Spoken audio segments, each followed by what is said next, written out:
If you want to make everyone happy, don't be a leader. Sell ice cream. Nick Saban.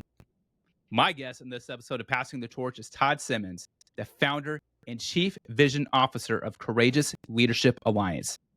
As a seasoned educator, executive coach, organization culture influencer, international keynote speaker, and business leader, Todd strives to build a coalition of change agents sharing a common aim for building a society of courageous leaders.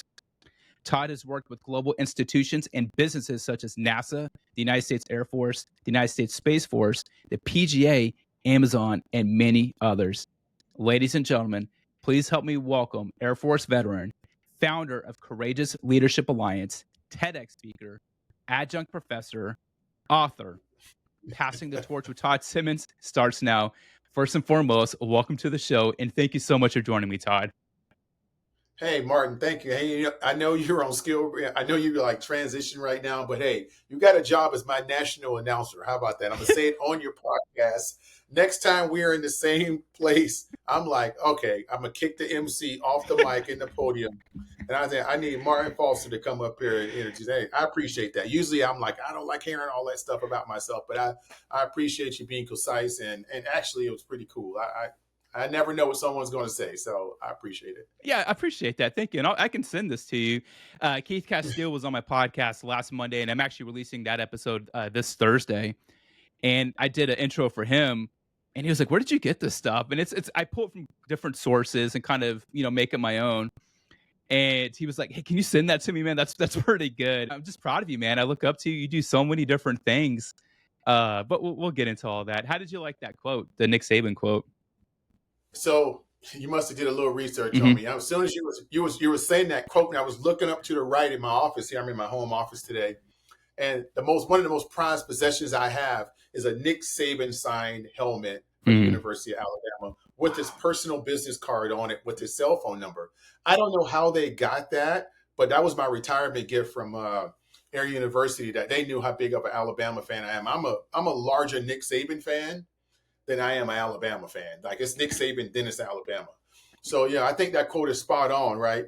And I say that, and we'll get in a lot of those conversations. Like, if you want to be a leader, you want to be an entrepreneur, you want to do anything that's going to take scrutiny or people, or there's not a real defined line to get to point A, B, C, D, and F, you might as well go sell ice cream because it's going to be much easier. Yeah, so I love that quote from Nick Saban. And it was something that probably got me in trouble a lot in uniform because, even though, a lot of my time in the last part of my career in the Air Force was in leadership positions, I was like, not everyone's a leader. Not everyone in a leadership position is actually good at being a leader either. So, but it's the truth, right? It's a skill set that needs to be sharpened every day. So thank you, Martin. Thank you for that. Yeah.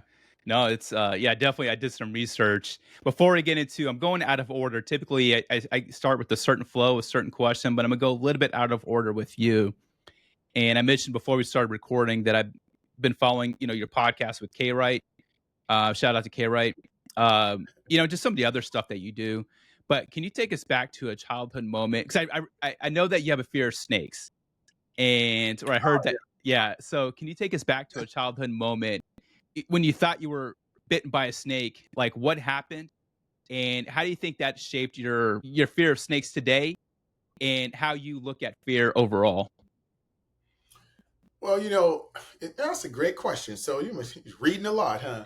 So, I would tell you, fear of snakes. I don't know how old I was. I was a young kid, and I think I wrote about it. You probably read it in my book, but I was a young kid, and I was running in the dark between my great-grandmother's house and someone else's house. I'm from the South. I'm from South Carolina, rural area. We were running in this huge patch of land, and something brushed my leg, and it like broke skin.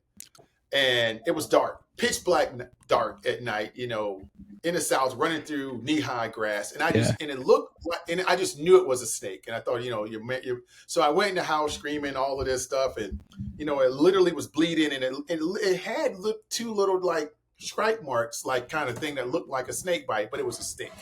So I will tell you from there on, I don't know. I just get this overarching fear that, I see a snake that is going to, like this, that mental click. I don't know if it was because I was so young, but that was a snake bite story. But, fear in itself, Man, I will tell you, man, that's an evolving thing, and each person is different.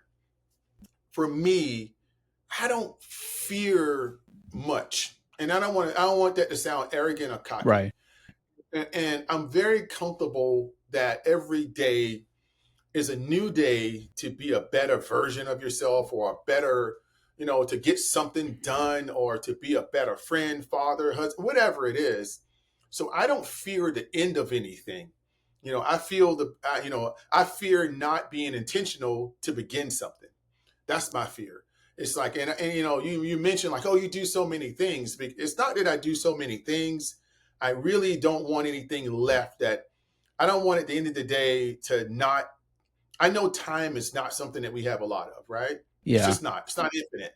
I'm almost 50. The people are like, oh, that's not old, but it's not actually young either. I mean, I've lived most of my life, to be honest with you. I mean, even if I live another 50 years, I'll be 100, and I'm probably not going to be walking around as limber as I am, at 100 years old. So I think my biggest fear is not being true to myself, not being comfortable doing the things that would scare a lot of people, not going out there and being able to be comfortable in failure, not being comfortable in doing something that may not work in public, Yeah. going out there striving to be better at something that you may discover that, for instance, for me, I love playing golf.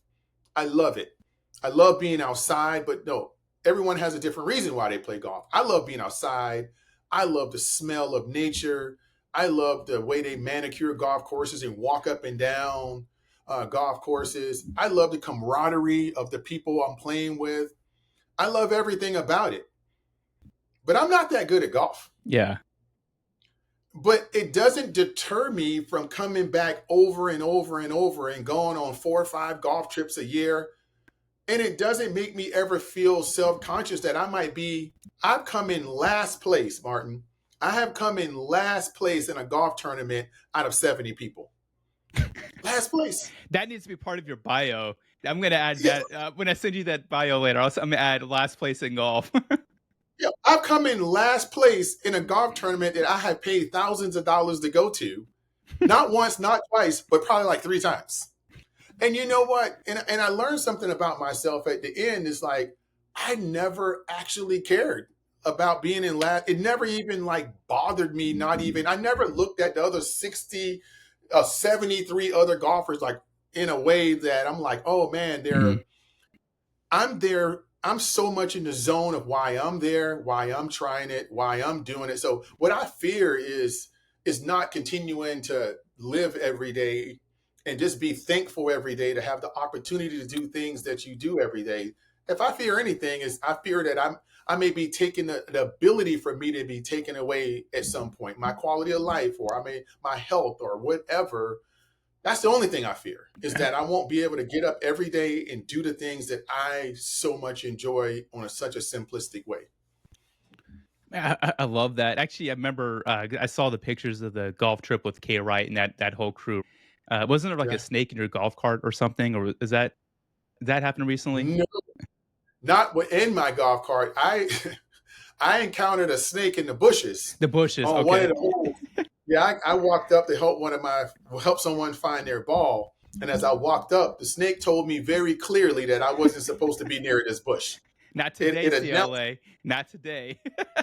and I tell you, I turned around and I ran so fast past the golf cart, ran past the golf cart in the middle of the fairway, and I waited for my partner to come pick me up. And that day, I was pretty much done. Like, my ball was anywhere near a bush, I was like, I'm good. I'm just going to take a stroke. And that's probably why I came in last place that day, because Hey, I it's was all like, good. we're not getting bit by a snake today. So, Did you have that Usain Bolt speed? oh yeah, it probably, in my brain, I was probably running like Usain Bolt, but reality, if it was on video, I was probably running relatively slow. I like what you said about the golf course, because that's how I look at it. Like, I go and play golf. I don't necessarily like golf. I just enjoy the camaraderie, the atmosphere. Like, golf Yeah. courses are always so beautiful. I was stationed in Hawaii before, and of course, every golf course out there is by the water and beautiful. But I also like the like how you talked about the manicure.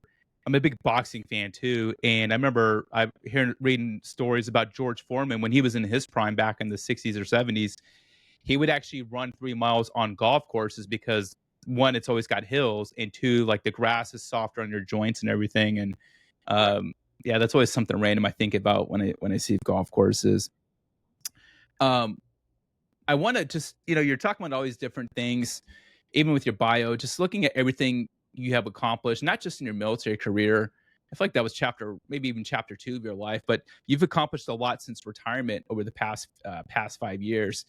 This idea of a professor, speaker, entrepreneur, author, all these different things. I'm curious if your younger self looked at your current self, what would surprise them the most? It depends on what you mean by younger self. If you mean younger self pre-18, I would tell you pre-18 me would be totally and utterly shock of that I am even, any remotely anywhere. I would say pre-18, yeah. I would say 25, younger self of me, not necessarily in shock, but a little surprise. Mm. I would think 35-year-old me, I'm almost 50, 35-year-old me would be like, you did it. You did it.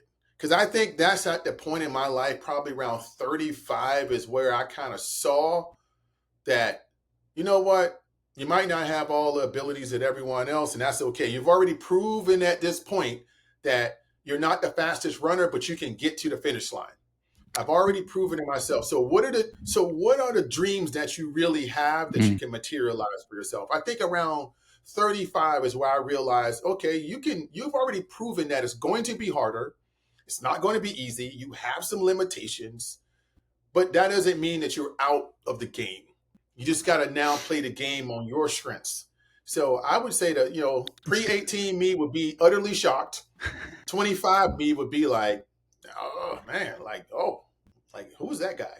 And I think 35-year-old me would feel a sense of accomplishment, would say, man, you set out for a plan, you did the work, you took the failures, you took the punches, you took the lumps, Yeah. you did it your way. I think that's what would be the kind of that, kind of 3-part answer to that. So if you were to run into, let's say you were doing Quantum Leap, one of my favorite TV Yep. shows. I always like to make that comparison, but you encounter 18-year-old Todd Simmons, 25-year-old, and 35-year-old Todd Simmons at your current self. How would you describe to those 3 different versions of yourself, like what you currently do? Man, I would tell 18-year-old, stop, lock in, and just, you know what? It's going to be okay. I will be honest with 18-year-old me, man, you got a hard road ahead of you. It's going to be tough some days. It's going to be good some days. But I'm going to be honest with you. For the foreseeable future, you might have a little bit more tougher days than good days. But if you just stay consistent and you just show up through the tough days and just brush it off and get back up, and you might have another tough day right after that, man, it's I guarantee you, I'm looking you in the mirror. It's something at the end of this that will get smoother for you.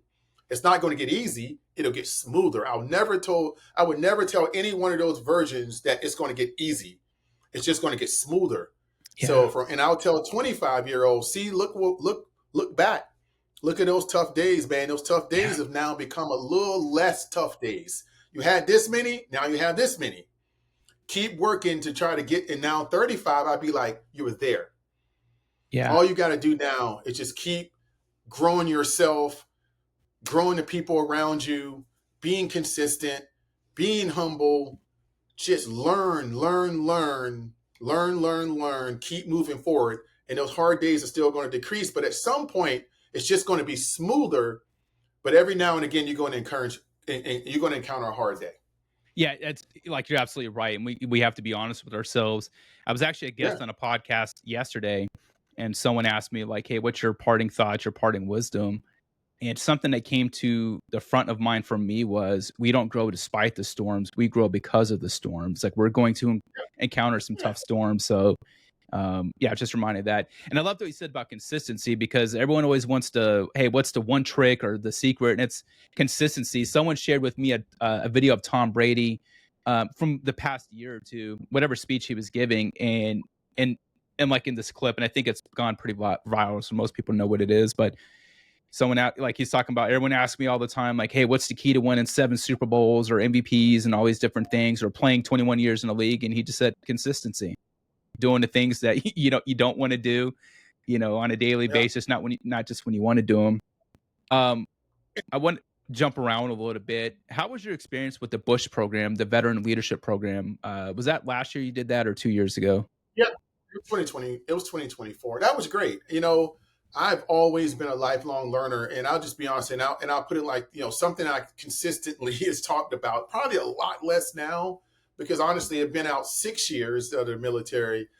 I used to be a little bit probably too preachy about it. But, I think, in those days that I talked about, those hard days becoming less, sometimes that's your personal journey that you have to go through. Even though I know you're transitioning, I'll give people all advice that they want. But sometimes I know a lot of the best lessons I've learned is through trusting people and my circle. But I would tell you, a part of what I've always, and probably because I was an adjunct professor since I was a tech sergeant, E6 in the Air Force, since 2005, by the way, 20 years now.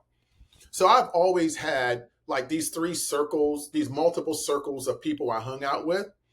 I can grow from all of them. The Bush Institute was just another example of how you have to have networks beyond your comfort zone. Mm. So I thought it was a great program. What I took away from that program is genuine relationships. I think probably more than 10 or 12 of the people that I went to that program with, I talked to on a very frequent basis. But if you go into those opportunities, to be honest with you, looking for transactional things, or any one of these opportunities looking for transactional things, then you're not going to take away what really matters in those situations. So for me, I thought it was awesome to be around small group of people who all, for the most part, had your go-getter spirit, was all working on things that they were very passionate about. So it was good to be in that environment for 5 months. So, and a lot of things have come out of that. I mean, I work, like I say, 3 or 4 people I actually are in a business relationship with from there. And it wasn't nothing that was transactional. It was just something that materialized with the like-minded people that you get a chance to operate with. But yeah, I thought it was a great opportunity. I would, if I had an hour on your podcast to just talk about so many different, I think, the Bush, I think anything that IVMF offers over at Syracuse, all of those veteran programs, there's so many things that are available today that weren't available 10 years ago. If you're not taking advantage to grow your circle in uniform and out of uniform, or if you're not even military affiliated, whatever, then you're missing out on an opportunity to grow yourself. So the reason I asked that, because I just applied for the program I know there's one going on right now, a cohort. I applied for the one that starts in January. So, we'll find out, over the next couple months. But you mentioned comfort zone. How important is it to have a willingness to take risk and step out of, one's comfort zones? I changed my tune on that, Martin, to be honest with you, because I can sit here and I see these posts and these graphics on social media that be like, jump out of your comfort zone, have this mindset. And honestly, that's not for everyone. Yeah. And, and I think on the surface, everyone should jump out of a little bit of their comfort zone to grow as a human being. Absolutely. But some people are, they like the structure and systems, and that's okay. I'm actually a person who hates structure and systems. I don't know how I survived in the military for 25 years. I'm just going to be honest with you. My brain doesn't really work that way. Sorry, real quick. That's funny to me, because you were the command chief for Air University, our education, and I feel like a foundational principle is some form of it is structure, right? With curriculum and timelines and modules. Yep. I mean, it literally is structure. I don't operate well in structure. I'm just not just that step. You're perfect for Air University. I thought I was a great job fit because you know what? I thought outside the box every day. I didn't color inside the lines. I didn't see lines. I just colored it. I made my own design on the paper. So for me, comfort zone is something, it's individual, and it's hard to define that. For me, I thrive in challenge. Used to say I thrive in chaos. That's not even the right words to use. I thrive in opportunities that change every day. I love being involved in organizations and processes that are not going to be the same. How do you figure this puzzle out? How do you be creative? How do you not have, you have left and right boundaries, or how can you stretch those left and right boundaries out? I believe in those kind of things. So personally, I think those are very basic characteristics that you have to start off with for successful entrepreneurship, because there's no structure. Really, it's processes, but there's really not, because every day you have to figure out a new problem, a new challenge, a new answer to a challenge, a new answer to a problem. So, yeah, I think a growth mindset is absolutely important for everyone, but I think the speed of growth for each individual is different. So instead of maybe a growth mindset, what are your thoughts on, I think I've heard you mention controlled chaos before. Is that how you would, I Yeah. guess, better describe yourself or how you operate? So I would tell you this. Controlled chaos is actually my name in my house is Chaos. That's my nickname. So just to throw that out there, that is literally my nickname is Chaos. And to other people's outside view, it may look chaotic and busy, because two terms I get thrown at me. Inside of my circle of friends, they say I'm chaotic. Outside, that people who don't know me that well, they say I'm busy. But I think it's a nice way to go, man, your life looks like chaos. Yeah. But I would tell you, Martin, my calendar is full of, my calendar probably has more leisure things on it than work things. So yes. How do you like that? Wait, say that again. Cause that, I want to make sure I heard that right. It has more leisure things. My calendar has more leisure and life things than it has anything directed to work. So, but sorry, go ahead. Finish that thought. I was just going to ask, how do you balance around busy then? Because again, from the outside looking, it seems like you're busy. Like it's like, I follow you on LinkedIn and just various social medias, and you're popping up at this conference in this state, or you're going over here, or you're taking a vacation with friends. So anyway, I was curious. I am busy. I'm busy. Busy can be defined in two ways. I know people who are busy who haven't been on a personal vacation in 2 years, right? I know people who are just as busy, or you can probably quantify their business similar to mine, who doesn't go on a walk every morning for 3 miles, or doesn't go on a couple of weekend retreats a year, or 4 vacations. I'm not saying that in any kind of arrogant brag mode, but I said something recently on K-Rice Now podcast. My calendar is full of life, not things. And you can get in this mode where your calendar is full of things and not life, because there is an infinite amount of busy you can be, like something. And I'll just go back, not a lot going back to my previous career, but in the military, I never subscribed to staying after work after 5 o'clock unless there was a mission driven reason to stay at work past 5 o'clock. I didn't do it as a sport to say I was at work for 14 hours for no reason, right? Because if I'm there because the mission demands it to be, absolutely, I'm there till the end of time. But if the mission didn't demand me to be there after 5, I went home to go do things that required my life to function. So that's the way I lived my life then, and that's the way I live my life probably 5x now that the barriers are kind of off. I am really busy in my, you mentioned CLA. I own CLA. I'm actually the co-owner of Courageous Core Federal, which is a joint venture that I'm 51% in. We're actually opening up a joint venture between 3 partners that we can't announce yet. I'm also the chairman of the board of the Air Force Enlisted Village in Walton Beach, Florida. I'm also on 2 other boards. I also do all of these other things, right? I'm also a dad. I'm also a husband. I'm also a person who believes deep in my own personal health and my own personal resilience journey. Now, how do you put all of that into one person's life? You have to be deliberate back to the word consistent, right? on my calendar, there's boulders on my calendar. And why I call them Yeah. boulders, because you're not going to be able to move that. No money, no opportunity, no amount of oh, I can go do this to be more of this. I'm not going to compromise that. I'm going to go to Iceland. We're going to Iceland in a few weeks. I'm going to Nice. go golfing. I'm going to go to Africa for 20 days for my 50th birthday. I don't care Nice. what happens in those 20 days that I'm not here. I'm only have, back to where we started, there's not a lot of time we have. Yeah.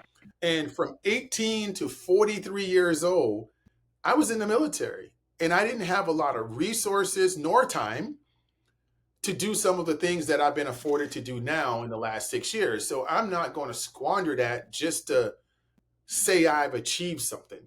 So when I tell people my life, and I think when I think like that, Martin, it makes my business side so much better, because I have a great handle on my personal side of myself, starting with me first. So if I just wanted to be busy and do all the things that look good on the busy side, yeah, I can do that all day, but that's not the life that I want to lead. So, people, how do you do it? Everyone has a choice, right? Everyone has a choice, and you can make the choice to be busy and chase the titles and the pizzazz of what you Yeah. want people to think from you from the outside looking in, or you can do the things from the inside of you going out, and what people think of it it doesn't matter. You're doing it for you. Man, you're really just hitting my soul right now, because I'm 43 years old right now, and I'll retire after 23 years officially in November. And there were a few people trying to advise me to stay in because they basically wanted me to chase certain jobs, certain titles. I'm like, well, that's not really. I don't feel like that's not where and I have younger kids. My daughter's 13 and my son is 7. One of the things that drove me to retire was my dad died when he was 51 years old. And I remember last year, just random, and I was 11 years old at the time, so very young. But I remember at some point, actually it was in August of last year, right after AFSA, I remember thinking to myself, like, what if I knew I was going to die, in 8 years or 7 years? Well, I'd want to chase these passion projects, these other things that I wanted to do. And it just lines up with everything you said from the beginning of the podcast about just the time and, intentionality. Yeah. And I just got back from a 2-week trip in Europe, by the way. So, it was amazing. And I'm glad I did it, because it's now a core memory, and I was able to, and I'm so proud of that. So, good for you for the Iceland and, going to Africa for your 50th. Like that's amazing to hear. And I appreciate you just sharing that about your dad, and how, and I can see how that really shaped a lot of you. And I would tell you a lot of my decision, which I have never probably shared publicly on any public platform, but I don't mind sharing on yours since you shared that. Man, I was sitting at AU, man, and I tell you, I was going to do, there was when I got to AU, I was going to do 30 years. I'll say that, not that it was a negative or positive reason, why I didn't. But man, I was sitting at AU one day, and I got the phone call, and I knew she was sick for a while, but my sister, who essentially almost raised me, passed away at 49. Man. And at the time, I was 41 years old. And I'll never forget, man, driving 5 hours home from Alabama and seeing my sister take her last breath that night. And my sister had cancer for 10 years. She wasn't supposed to survive the 10 years she did, but those 10 years, my sister visited me in Japan. She visited me everywhere. Her husband took her on cruises all around. She knew that the time she had was so limited every day that she wanted to live her life. And the last time I saw her was that November, and that was 3 months before she passed away, and she was getting weaker. And I remember that was the last time I saw her being able to speak or anything. And I kind of walked away from that on leave at Thanksgiving, knowing that was probably going to be the last time I may have seen my sister, like in good health. And I will tell you, after she passed away, man, it was like you said, I started looking at my life, and I went, man, my sister was 49 years old and she's gone. And when I retired from the Air Force at 43, now that I'm the same age as my sister, you have no idea every day how I live in some sort of anxiety about that. But the last 6 years of my life being retired from the military, I have that's the promise I made to myself. It's like, I'm not going to wait until I'm told that I can't anymore. I have to go until I'm told that I can't anymore. And I remember when my sister was told that she may not be able to in the future, she lived her life completely different for a whole decade. And she saw the world, she saw her grandkids being Yeah. born, she saw everything. And even on her last day, she lived. She went out with the last breath like peaceful. Like you can tell she felt like I did as much as I could. What the circumstances I could not control, that's out of my hands, but what I could control, I did. So I appreciate you sharing because that has shaped me, man. I turned 50 in February, and the anxiety of February coming Yeah. is something I live with every day. Well, thank you for sharing So that story. You didn't have to, and you've been on a lot of podcasts and platforms, so I appreciate you opening up. That's so refreshing to hear. And so I actually met you. I met you in 2018. I was a E7 at the time, but you were the guest speaker at the Senior NCO Academy graduation. I think 2018. I don't know, but yeah, no, 2018. Okay, I'm pretty sure it was all two. right, Yeah. But no, thanks again for sharing that story about your sister. It does like kind of drive a question or make me think about how do you advise people now, like high achievers, to protect their personal peace while pursuing ambitious goals? Because I think for me, I feel like just from my perspective, I feel like you're at peace. And and I'll throw Kate right in there too, because I know you guys have the 2 Nights in a Mic podcast, but it seems just witnessing you guys now, like you're at peace, but then you're still doing things. But yeah, again, how do you advise people now to protect their personal peace while still achieving ambitious goals? Oh man, first of all, you got to do the work within yourself, and this is a hard thing. And I don't think again, man, you're giving all kind of. First of all, you're the first podcast. I took a podcast break. You're the first podcast I've been on in quite some time, except K. Wright and I doing ours. So and I was and I we haven't even had an opportunity to kind of dig deep yet. So man, you're bringing up a lot of things I probably want to talk about for the last year and a half. How do I advise people now, man? I kind of do and I don't. I don't give a lot of advice, and why I say that is because I don't know what's for you. The advice I can give you is do your own work. Mm, Who you want to be? What do you want to be? What kind of life you want to feel every morning when you wake up? That's something you have to discover and write down. Do a lot of journaling. You have to get some kind of plan and focus on what do you want this to be for yourself, because what it looks like for me may not be what it looks like for you. yeah. And that's the first thing is I don't, maybe I tell, physically probably it looks like I walk around with blinders on every day because I really don't really care what's going on in the outside world more than I care what's going on internally to me. A couple of hard, fast rules I have. First rule is energy management. I manage my energy extremely. I'm taking a note on that. That's good. My now, for me to be chaotic, like I told you, and to be all over the place, the one thing that's super scheduled is my energy. And when I say scheduled, there's uncompromising things. One, I will never involve myself in negative energy on no surface. So even to the point, Martin, I'm gonna share this with you, and it might sound very fanatical. Like I have a lot of people that I'm probably friends with on social media, but I don't see probably 60 to 70% of the people. And I'm just gonna be, and I might offend some people. Like I don't see 60 to 70, like Facebook. Take for instance, Facebook. I don't know how many Facebook friends I got. Say I got 4,000 Facebook friends. Yeah. I probably don't really see 70% of those people's posts. I unfollow. I don't unfriend, but I unfollow. And let me tell you why.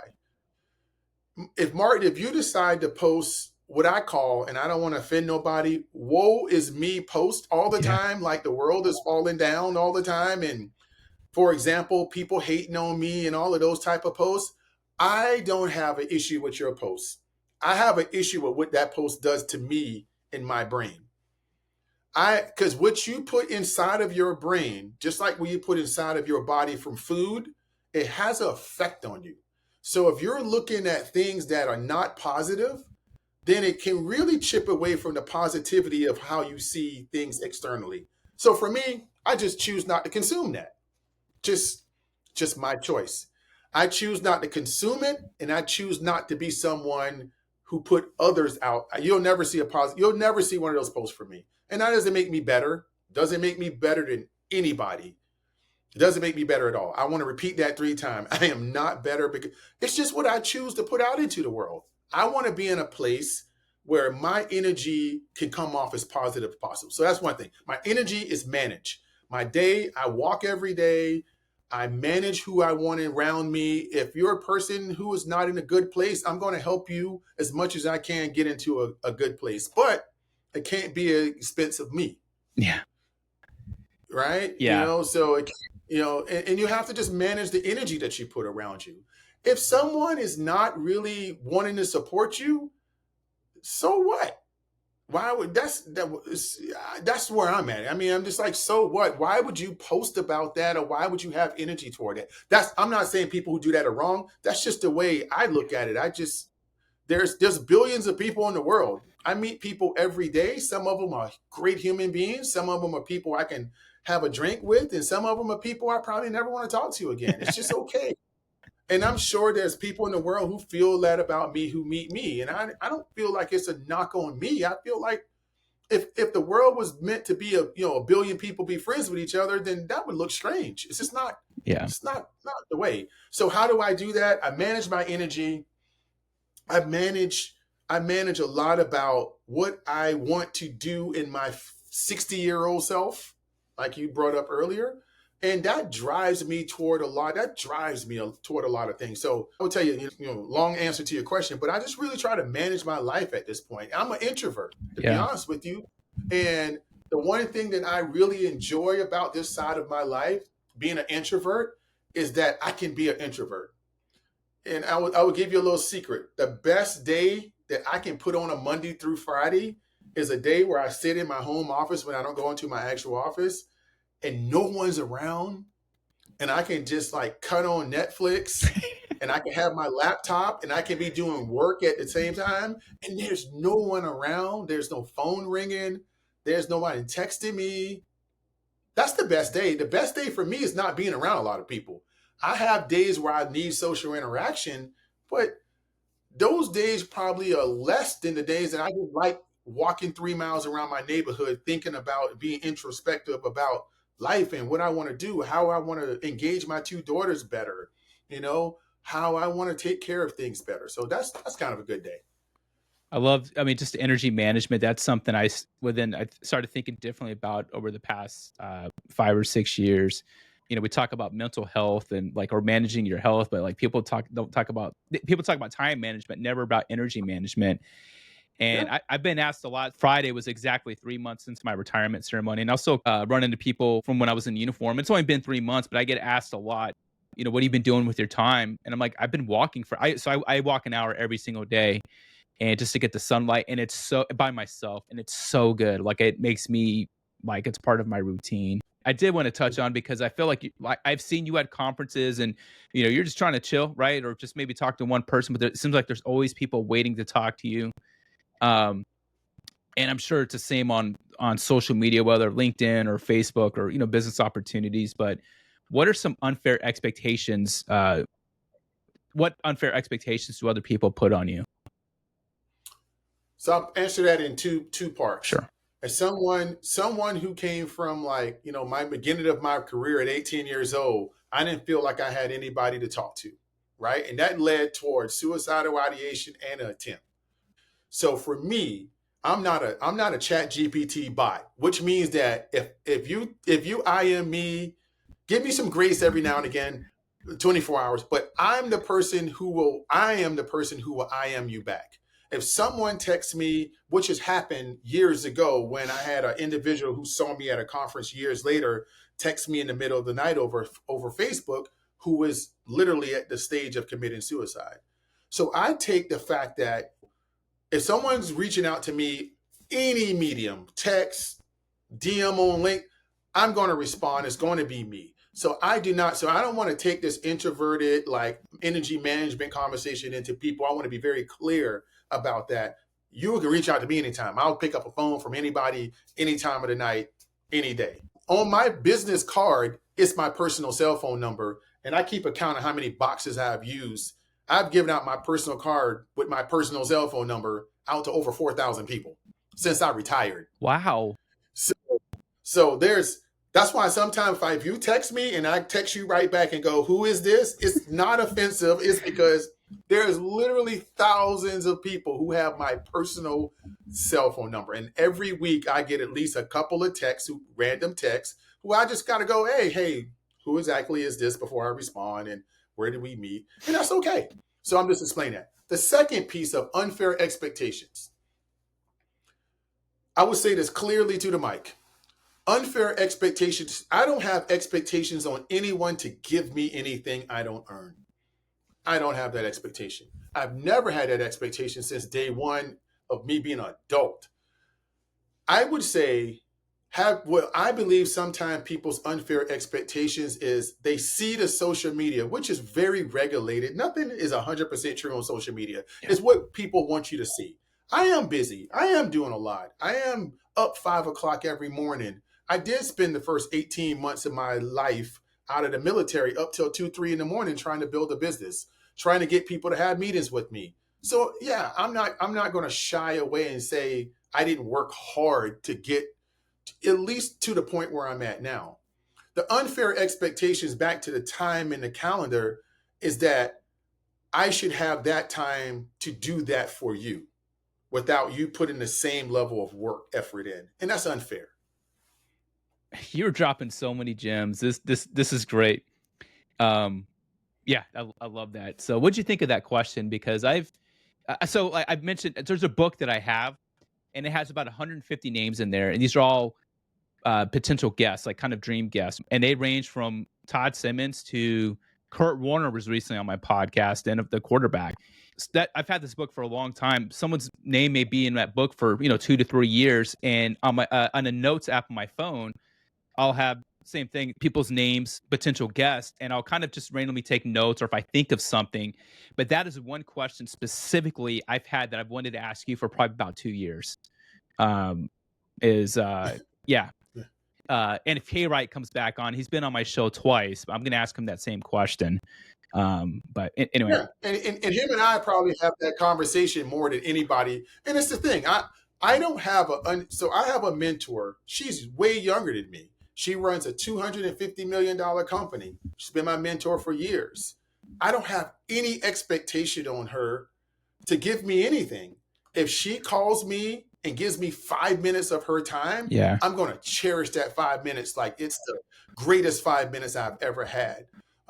If she said, hey, invites me into something, I'm going to come to it prepared. Like I'm taking the SAT all over again. If she's going to invite me into her space, which means she's lending me her credibility, I'm going to show up. And that's for anybody. Martin, that doesn't mean you have to run a $250 million business. I'm starting a podcast. Martin Foster, you have been successful, wildly successful in your podcast.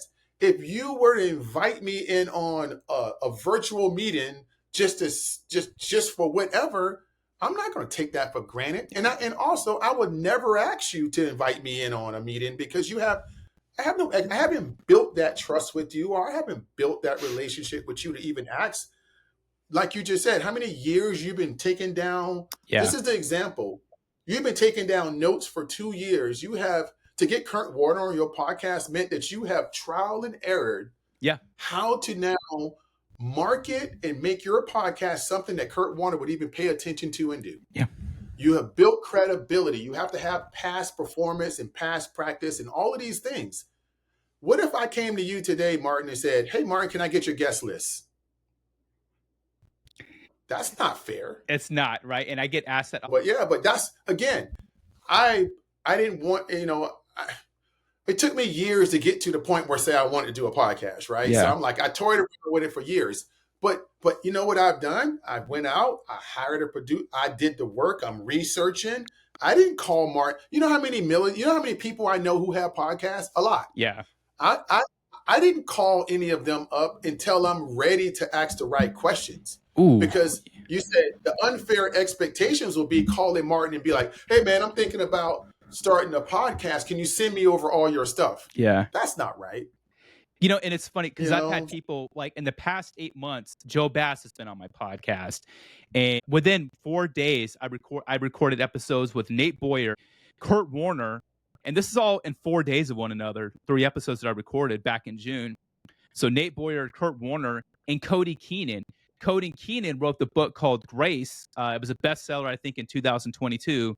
But most notably, he was Obama's speechwriter, chief speechwriter, right? So like that was a big time get too. But when I posted the and I worked on getting Cody Keenan for like 2 or 3 years as well. When I posted the Nate Boyer and the Kurt Warner episode in the same week, Todd, and I posted a clip on LinkedIn, and all of a sudden, like I posted one clip on LinkedIn with Kurt Warner, it started blowing up. But people messaged me directly. One person who never ever talks to me, like I met a couple years ago at a conference, but they have a podcast, and they were like, "Hey, can you give me Kurt Warner's contact? How did you get Kurt Warner?" I went, and they asked me to ask him to speak at like their events. Kurt Warner's favor to me was being on my podcast and then sharing a clip. I mean, like I'm not about to ask him for something else. And then someone else reached out to me like, "Hey, can you give me Nate Boyer's cell phone number?" And I'm like, absolutely not. And it's just, and the only way I would ever do that if someone's doing the work, right? Like, you know, like there's a I don't know why he just came to mind, but Ian Eishen is someone I look up to, and I know a lot of people know Ian, and I hold Ian in such high regard, right? Yeah, and I like, so if he called me up and says, "Hey, I got this thing, you know, can you reach out to Kurt Warner on my behalf?" Yeah, because I know Ian's done his legwork. I know he's done, you know, maybe not podcast specifically, but he's done stuff in the background, you know, entrepreneurship, and same with you and Kay, right? But yeah, it was just the like I've had people ask me, well, how did you get Kurt Warner? I mean, there was something I did, but it's kind of the culmination. I've had my podcast for 8 years. Trial and error, Todd, right? I'm sure with CLA, you know, we see all the different things you're doing now. Oh, damn, Todd's speaking at, you know, 10 events. Well, he got rejected by 1,000, probably 2 years, you know, over or however long you've had. You get what I'm saying, right? You're absolutely right. Yeah. You're absolutely right. Kay Wright talked about he shot a personal best recently, right? When you guys went golfing, he shot like a 68 or something, right? 69, yeah. Okay, so just I don't know. It's not like I know, like, you know, Kay Wright or I ever talked to him, but like, you know, I see what he does. Like he didn't just go. He doesn't golf every 6 months. He probably golfed this year, like this in the past 2 months. He's probably golfed, you know, 30 times, right? Every other day. Oh, he probably got golf 40 times in the last 2 months. But yeah, okay, yeah. But you know, the point being, he didn't go from shooting a 105 to a 69. He probably shot. No. He probably shot a couple rounds. I'm gonna guess in the 80s, right? And then maybe a couple in the 70, and you know, and then like you just chip away. So no, I appreciate it, man, because I knew that was going to be more of one of the longer pieces. Because I mean, that as soon as you asked that question, because like you said, man, you had a podcast for 8 years, and it took you. And the same thing is like, I guess if I was to say that to close this segment up, I see it every day. I see people, and that's why I say I don't, you know, really subscribe to the whole people hated on me kind of prospect. I don't think anybody is hated on me. I just don't. It's not, and I don't even know what that means, to be honest. If you are, if that for what it means, the derogatory, if it means something derogatory, hating on people, then it's not my fault, because you know, and that's okay. But what I would tell people is the most satisfaction you get out of a journey is when you do the work and you see it become successful. Yeah, that's the most satisfaction you go. There's no shortcuts. If you want a shortcut to get where you're at, then you're probably never going to really get there. 8 years for you to get the level of guests that you have been getting. It took you at least 6 years to get those level of guests. Yeah, you're right. I had 100 rejections in year 1, probably 200 rejections in year 2, because we tried to do things that were way out of our scope. Yeah, but yeah, it took me almost 6 years for people to let me in the rooms, and I'm just getting in the rooms. I don't even remotely allow myself to use the word success around me. I'm not successful. I've had some successes. I have a word to And describe you. for Sorry, go ahead, finish that thought. But I have a word to describe you. I would say I've had a lot of successes, but to me, I haven't reached the personal goals that I set for myself yet. So I'm not successful yet. Yeah.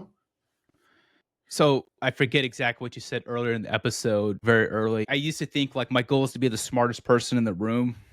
That's probably never going to happen. I'm a smart guy, but I mean, and I know you too, like with, the stuff that you're doing, we're around scholars and, tons of like science, like rocket scientists and stuff like that. And just, just people more than that, just smart in different categories in life.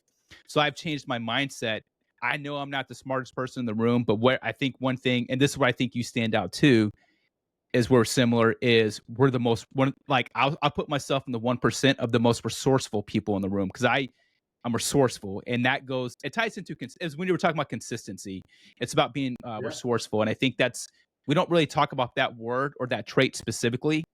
But I think that's it's such a big positive attribute to possess. No, I agree. I know. I mean, I don't even measure success on, the level of IQ test that you can have, right? Because there are a lot of, for me, I know that the one thing I know I can do consistently is get up every morning for the second I get up at the same time and put in 100% to the time I go to bed. Love it. I know I'm going to do that. Yeah. But I also know that there's a large percentage of people who can't do that. Yeah. Right. So that is a skill set that I have that I know I bring to a lot of things. It's my consistency to get things done. And I'm a finisher. And that's not bragging upon myself. I'm not an idea person. If I like ideas, I like brainstorming, but I really am not the person who's going to sit around and brainstorm too long before action has to be initiated. Something has to take place. So for me, I know two things that I bring to the table is I have a bias for action. I know that if there's something to be done, there's going to be something to get done. And I know my skill set is not only can I move myself, I'm pretty good at moving other people in that direction. So that's what I would tell people. If you can't get comfortable knowing what your strengths are, me telling you the 3 strengths I just had, somebody might take that as arrogance. But the fact is, I can also sit here and name 100 strengths I do not have. So you need to get comfortable with the strengths that you know you can bring at an NFL draft, Nick Saban coaching level. If you can't really articulate to me, because why I say 3, Martin, because if I was interviewing you or you had your own company and you wanted to partner with me, the first questions I'm going to say is, Martin, what 3 skills can you bring from the time you wake up in the morning that you're super passionate about and you know that you're going to crush? And then, be honest with you, most people can't answer that. But there is an answer if you sit with yourself and you get that. I know my 3 skills. I can tell you what they are. I'm biased for action. I know I'm consistent. And I know I can bring a team along to make sure that that thing gets finished. I know that's what I'm good at. And I'm good at other things, but those are my super strengths. And if you don't know what your super strengths are, then you're never going to play to those every day.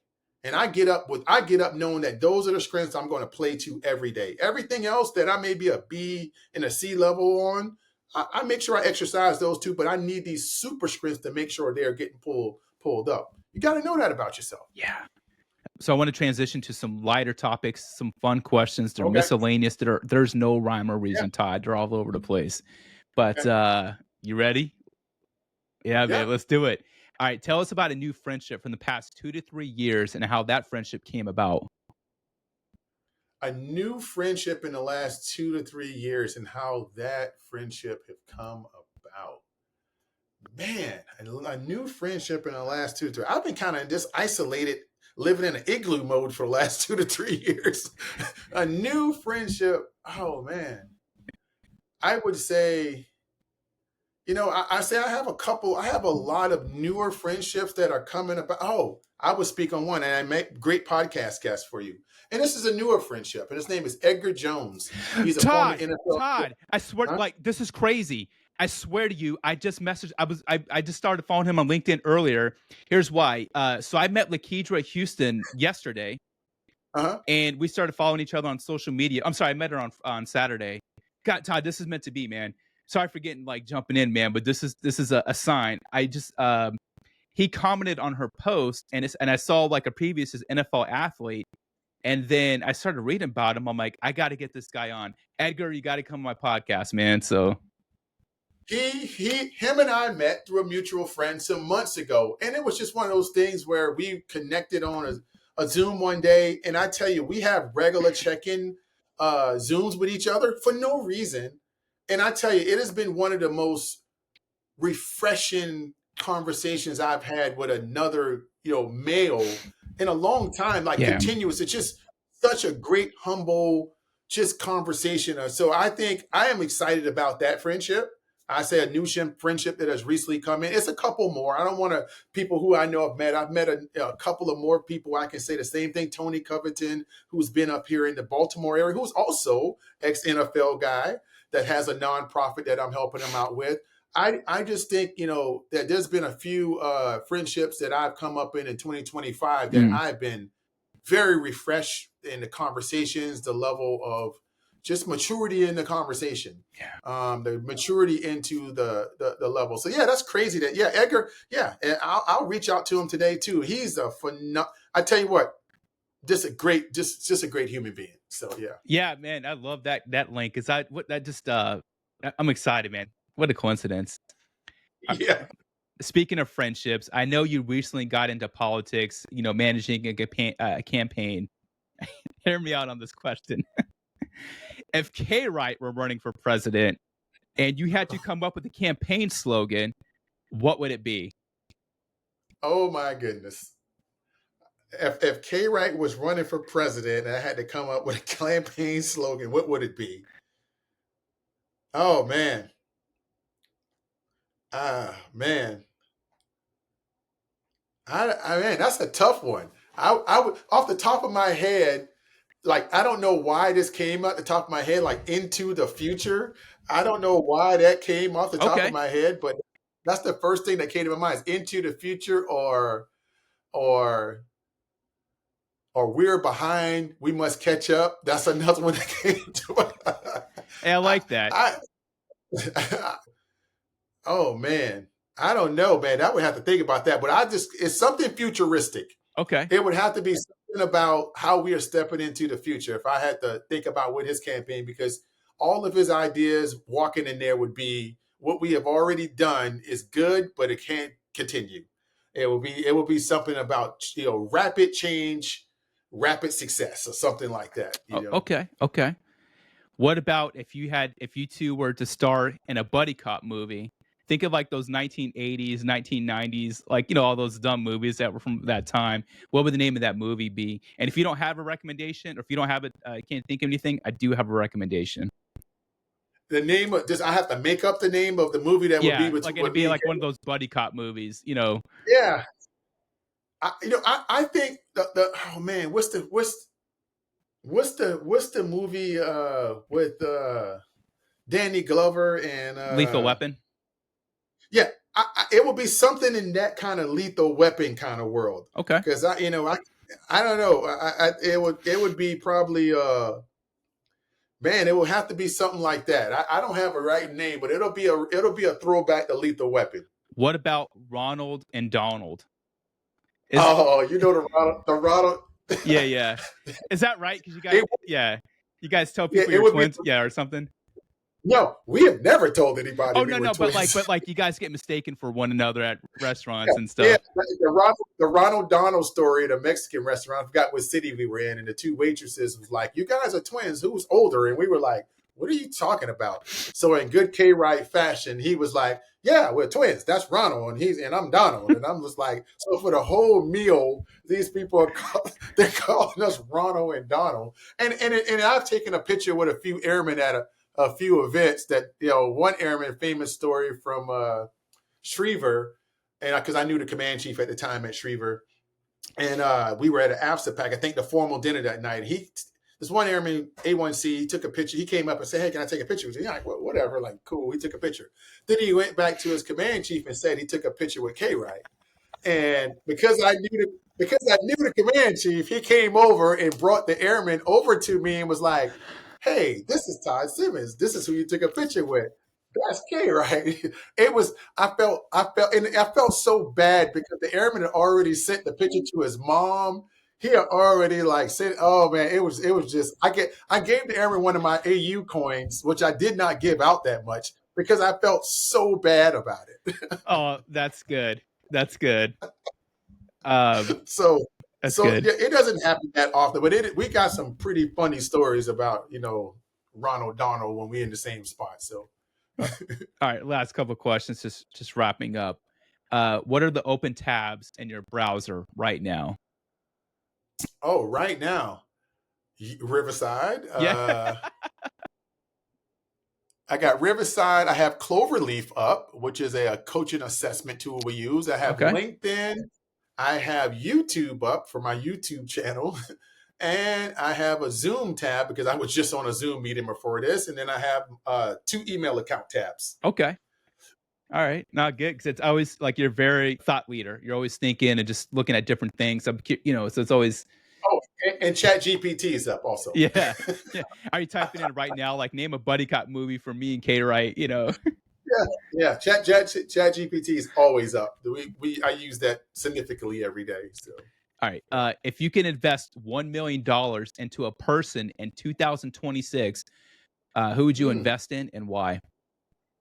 If I was to invest, oh man, this is just so timely. If I was to invest $1 million into a person, I would invest it into Haley McClain. Yeah.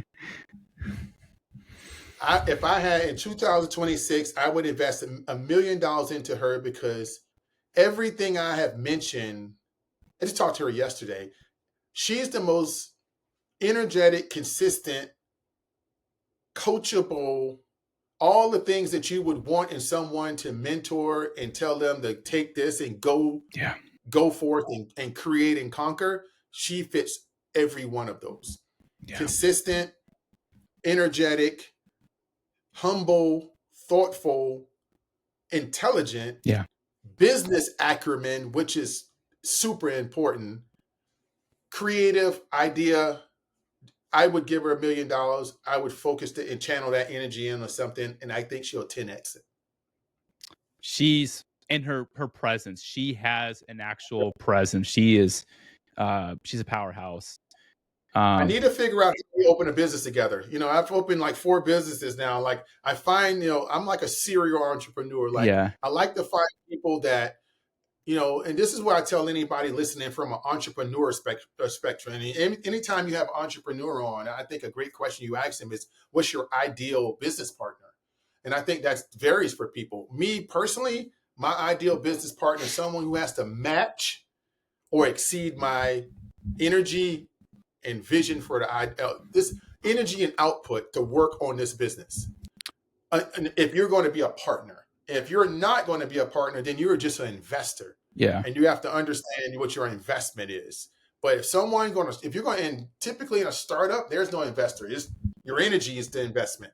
So if you're going, my ideal partner would be someone like Haley who brings we would probably be dangerous if someone gave us $1 million. Because I think we'll be able to take a product and take it to a $10 million product because the both of us have that same kind of like goal mentality. So it would be her. She was on my podcast in February of 2024. It was actually Super Bowl weekend. I was just blown away. I want to do a name game. I'm going to say a name. Just say one or maybe 2 words that come to mind when you hear the name. Coincidentally, you said 10X. So I'm going to start off with Dr. Benjamin Hardy. Because he wrote the book 10X is him and Dan Sullivan actually. And I've read that book, and there was a couple of times you were talking, you not like intentionally like talking about the book, but just things you said earlier that tie into the book. He was actually he was on episode 6 of my podcast. Wow. Yeah. K-Wright. I'm a big fan. Yeah, K-Wright was on episode 7. of my podcast, and this is early 2018. And at the time, Benjamin Hardy was working on his doctorate, but so he was on episode 6, and I've been a follower of his ever since. Yeah, I would say you say 2 words, right? What was the rules? 1 or 2, yeah. Oh, Benjamin, life changing. Yeah. Life changing. Okay. Yeah, the work.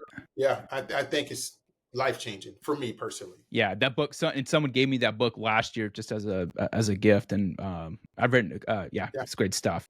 All right, next person. I gave out 12 copies last week. Oh, really? Yeah, it's it's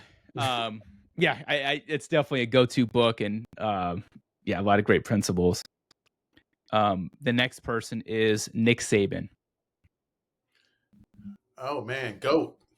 Okay. Yeah, hard to argue. GOAT. That's all. Go. I'm not even gonna think past that.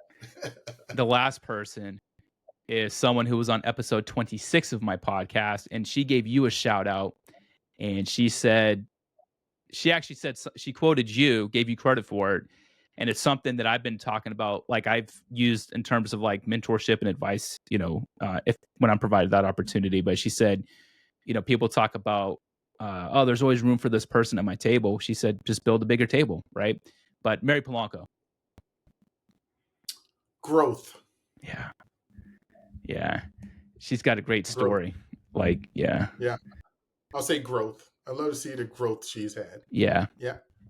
And it goes back to that self-belief. It's not particularly, I'm talking to Mary, like about Mary. I'm just saying in general, because you're not in the same boat. I'm just talking about just you retiring the same rank I retired. Yeah. Right. And man, like everybody has different. I will tell you, Mark, now I'm very fortunate that, and it's not, I don't know what, I can't tell you any formula, but I think it has to do with, for so much of my career, I was doing other things outside of uniform. Like I've been teaching college since 2025. Most people think I started a business when I retired. My first business I started was in 2005. Wow. 2004. I've owned like multiple different small businesses on my time of active duty. So, I think my time in the military from my last 20 years in the military, between being an adjunct professor for 7 different universities and growing little small businesses that I had, it gave me a focus on, those failures and those things within myself. So when I retired, I did not have, not to say that I did not have it at all. I didn't have the taller ladder to climb to find myself, if that makes any sense. Yeah. So you asked me earlier the advice I give people. I give people younger in the military more advice who I run across, like someone who may be at year 10, and I say, hey, what's your hobbies? What's your ambitions? What's your desires? Who is Martin? And if they can't answer those questions for me, I'm like, you need to go find that out right now, because the longer you stay in, the less you're going to be able to answer that question. And when it's all over, you're going to look up and it's going to be a ladder that has 1,000,000 rungs on it that you have to climb to find yourself. And the last thing you want to do is to have to go up that many rungs to find out who's at the top of that ladder. Everyone has to go up something. I maybe had to, but my climb may have been 20. Yeah. What I try to tell people is decrease that climb by finding out who you are long before it's time to get on that ladder. So the last person that you mentioned, Mary, I would say growth. I think Mary, if not there, I haven't spoken to Mary in a while, but if not there, I think Mary is closer to the top of that ladder, and I'm glad to see it. So one question I like to end every podcast with is, if there's a giant billboard with your picture on it for the world to see, what would you want that billboard to say, and where would you want that billboard to be? I would want it to be on exit 8 I-95, right between Savannah, Georgia, and Hardyville, South Carolina. And exit 8 is the exit that you take, and you can take a right, 2 rights, 3 rights and a left, and you're at my mom's house. And I would want that exit, that billboard to say, I'm from Hardyville. That's good. That's all I want to say. I'm from Hardyville. Population 6,400. Wow. I'm from Hardyville. Wow. And that's all I wanted to say, because I think there's a belief that something has to be preordained for you to make it. And I think I don't think that's true. I think there's a lot of barriers, like I talked Yeah. about earlier. I don't want anybody to think, and there's no silver spoon. And I think anybody has an opportunity, but that opportunity is just harder for some people. And that doesn't mean the success can be reached, but it can be broken. At least the ceiling can be broken. Yeah. And I think as far as you goes, your determination, the farther you goes, the more determination that you will have. Not to say you're going to ultimately get. I have not reached all my goals, but I'm not willing to give up to say that it's too hard. Yeah. That's so. Last thing I would say, I want that to be on I-95 exit 8, Hardyville, South Carolina, right next to the fireworks store, and it says, "I'm from Hardyville." Awesome. I love that. Actually, one bonus question is, what is one piece of wisdom would you pass on to the next generation of people to help them light their own torch and carry it forward? Live life to the fullest. I mean, like, that sounds so cliche, but wake up with intention every day. Like, you have to wake up. If you can't wake up with intention, then you're not living your life with intention. Yeah. So I don't wait to find intention. I wake up. It drives my wife absolutely crazy, the level of energy I wake up with at 5 o'clock in the morning. And I would tell you, Martin, it's not that I'm like the energy. I'm honestly overwhelmed with thanks that I woke up. Man, that's awesome. I'm overwhelmed with thanks that I woke up and I can move on my limbs. And I'm like so conscious about the act of living. So from there, I try to give thanks to that throughout that minute after I wake up. Like, I'm ready to pop up. I'm up. I mean, when my eyes open, it's no like, I don't need alarm clocks. I don't have to like, I don't like slowly get out the bed. No, when my eyes pop up, it's like somebody turned on the light switch. That's awesome. And I honestly, that wasn't my whole life. Honestly, I had to find that. I had sleeping issues when I was in the military. I got out of the bed some mornings depressed. It's the different stages of my career. There were times where it took almost a doggone bulldozer to get me out the house to go to work. I had to find that peace within myself over the last 4 or 5 years. But it was a lot of work. It's not work that I did on my own, but it's a lot of work. But I'm not giving it up for anyone or anything at this point. So that's my last piece of wisdom: is wake up with intention, do the work to find what that feels like and can feel like. And when you find it, you'll never go back from it. Bam. That is so good. Hey, is there anything you want to put out there, whether it's the Two Mics in a Night podcast, and I'm going to link that in the show notes, your upcoming Sit Rep podcast, or is there anything else that you want to plug? No, I just, it's a lot of, you can check. I mean, I'm very accessible on social media. Social media for me is not about, bragging or anything. It's about, I want to show people that it's possible. I'm from Hardyville, exit 8, and that's what it's about. So yeah, Todd Simmons, you can reach out to me on LinkedIn, Facebook, Instagram, whatever. And I respond. So other than that, I don't try to push any products or anything. If you see anything you want from us, you'll find it. And I say that not in an arrogant way, because it's not the intention of why I'm on this podcast is to really market anything. But if you want to personally connect, we can connect. How can I best serve you? What can I do for you? Man, keep doing what you are doing. And that's another cliche thing, but it sounds, and I hate that because it sounds like what we told people in the military. But Martin, you have been an example. I'm telling you, like, the first time I met you, I'm just going to be honest, I thought it was so strange. I was like, man, this guy's a chief master sergeant. He's doing a podcast. It's just something I think we have never seen, right? We have never seen in uniform, really. But after I saw you interview a few people I knew, and I went back and saw a few interviews you were doing, I'm seeing what your intention was in doing this. I'm like, man, how many examples that you have set for people that you don't know you have set? Thank you. Wearing that chevron and being Martin Foster and still being able to show up and be Chief Foster, man, you have set a generation free. So what can you do for me is don't ever stop sharing that message because you're out of uniform. I think you and I have similar purpose. We just do different Yeah. things, but it's the same for me. I share my military part of my life now because I want people to be, I'll say it, inspired by their own journey.